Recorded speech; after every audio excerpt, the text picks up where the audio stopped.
It's the late flight show, baby. Hey, yeah, hey, suppress that cough. That's what I'm talking about. Yeah, I'm a man. I'm a man's man. I'm Shaft. Shut your mother. Oh, it had to come. It had to come. Um, yeah, man, the late flight show, dude. Like, I was, I was thinking, like, I I know we talked about dating last week, but we talk dating on the show a lot. So it occurred to me recently that going on a date is just like going on a job interview, except you don't get the much encouraged sexual harassment at the end. It's like a no-win situation. I mean, especially if you're the guy. I know we live in this new feminist world. And yes, women are equal and men are equal, but let's be real. In South Africa in 2019, a man is paying for that dinner, okay? Excuse me. And if it's two dudes, then I guess whoever asked the person out pays, but usually they just go Dutch. Yeah, interesting. File that away for another video. So yeah, like going on a date is kind of like trying to find out if someone is suitable to exist in your life. And to me, that's a bit weird.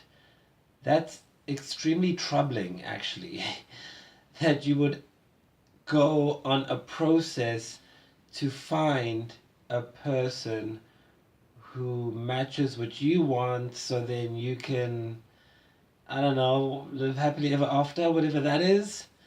Nah, don't understand. I'm sorry. Maybe it's the autism flaring up again as it does, but I don't get dating. I mean, let's break this down. Okay, wait.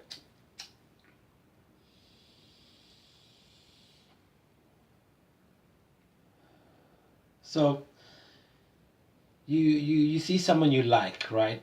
Complete stranger, complete and utter stranger.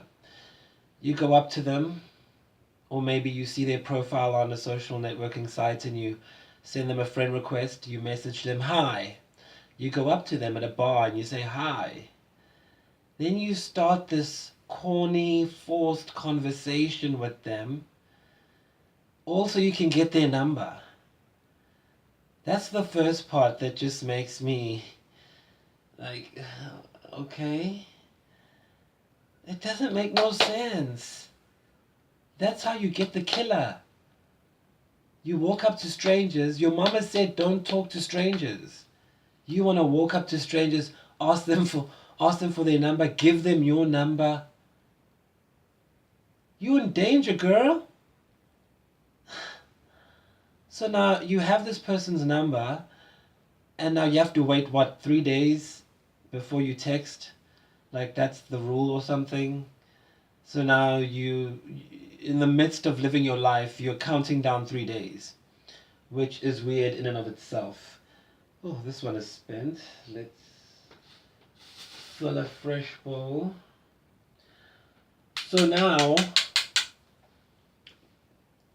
that your your your time is spent waiting 3 days to get a call back, or waiting 3 days to give a call back, you finally decide to phone this person on this nifty invention called a telephone. Why do you guys always make things such a ritual? It's insane. A ritual over a telephone. What? If you want to know what it's like being autistic, try and understand what dating is like. Then give me an explanation to that, and if you can, well, you're just as autistic as I am to come up with something that would be so ridiculous. So now you give this person a call and you set a date. We're going on a date. He likes you. He thinks you're pretty. He's gonna you. Okay, so then you go, and then you force this trite conversation about your favorite color, your dreams as a child, what you want to do in 5 years' time, where do you see yourself? Who knows where they see themselves? No one knows. You just live. Use the Meissner technique. React. Live in the moment. So now you're asking all of these questions to this person and ticking off a mental list in your head. Yes, yes, yes, yes. Oh, he's got a good job. Yes. He's rich. Yes. He doesn't have no baby mama drama. And let's be honest, it's always a yes on that one. Nobody wants no baby mama drama.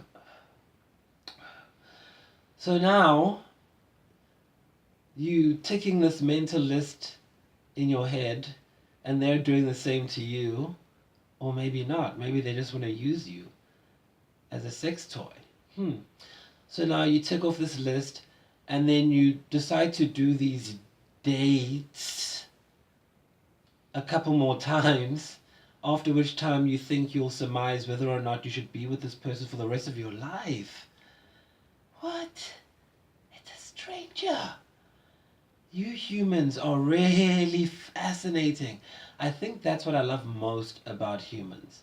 And I'm speaking completely in my autistic ways now.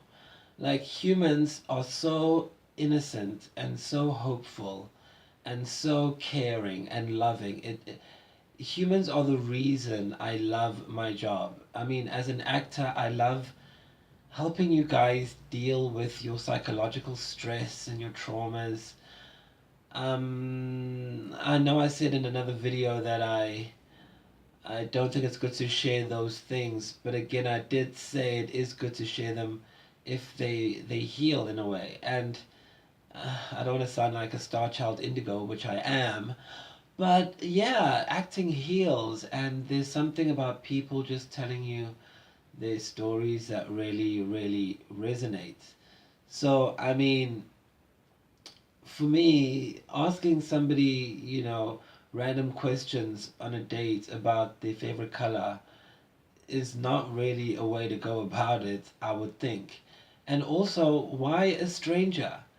I mean, if it were me, I would probably marry or want to marry someone that I know or that I have known, because then you know what you're getting.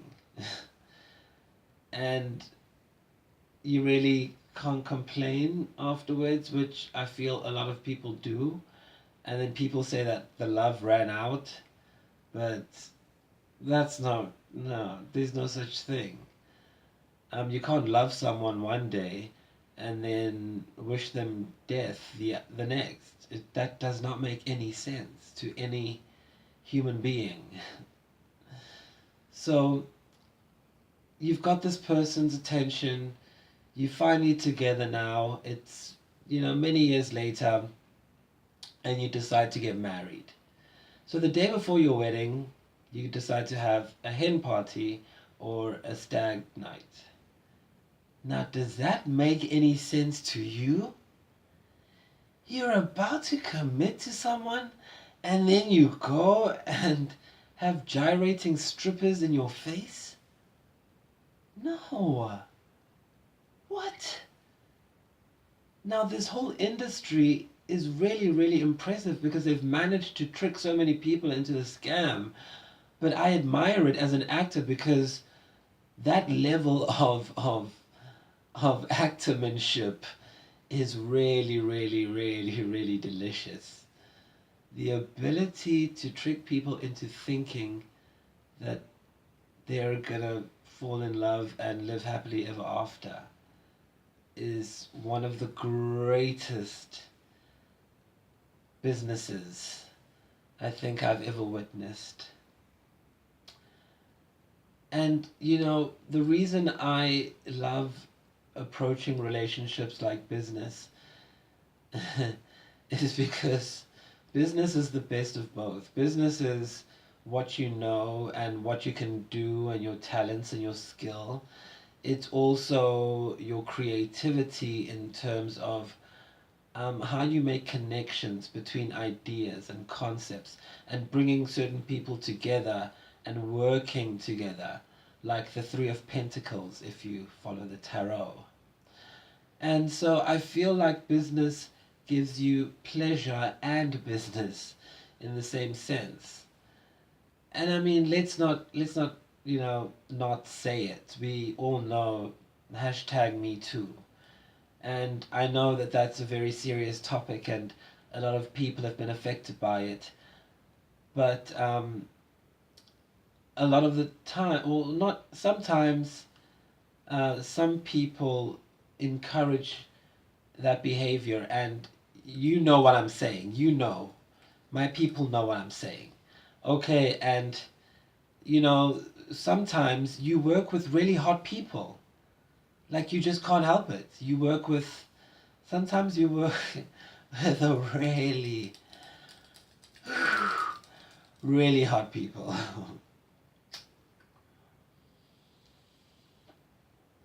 And sometimes they might send you an email telling you about how big the Ace of Swords is.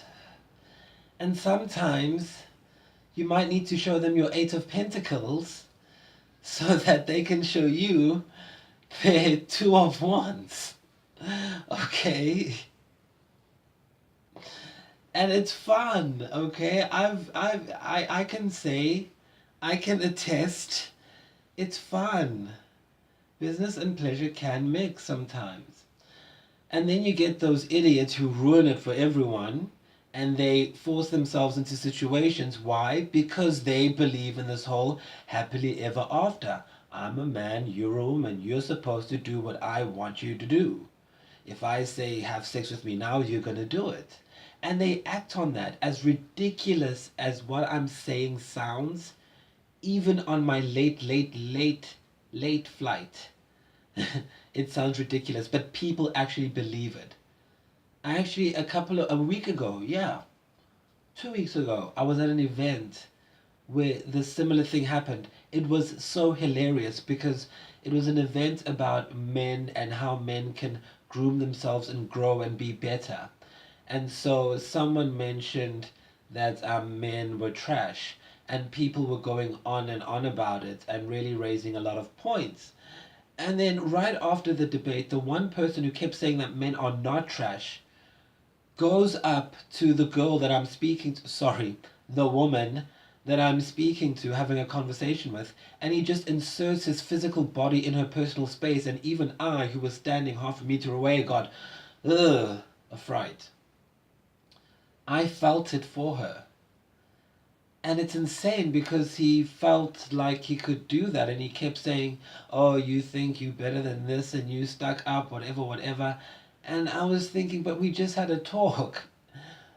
But that's why we have the Harvey Weinsteins and the other people that have been the forefront of the hashtag Me Too, because they represent what dating culture really, really is about, which is about power. And we all know that. Because without power, nothing could happen.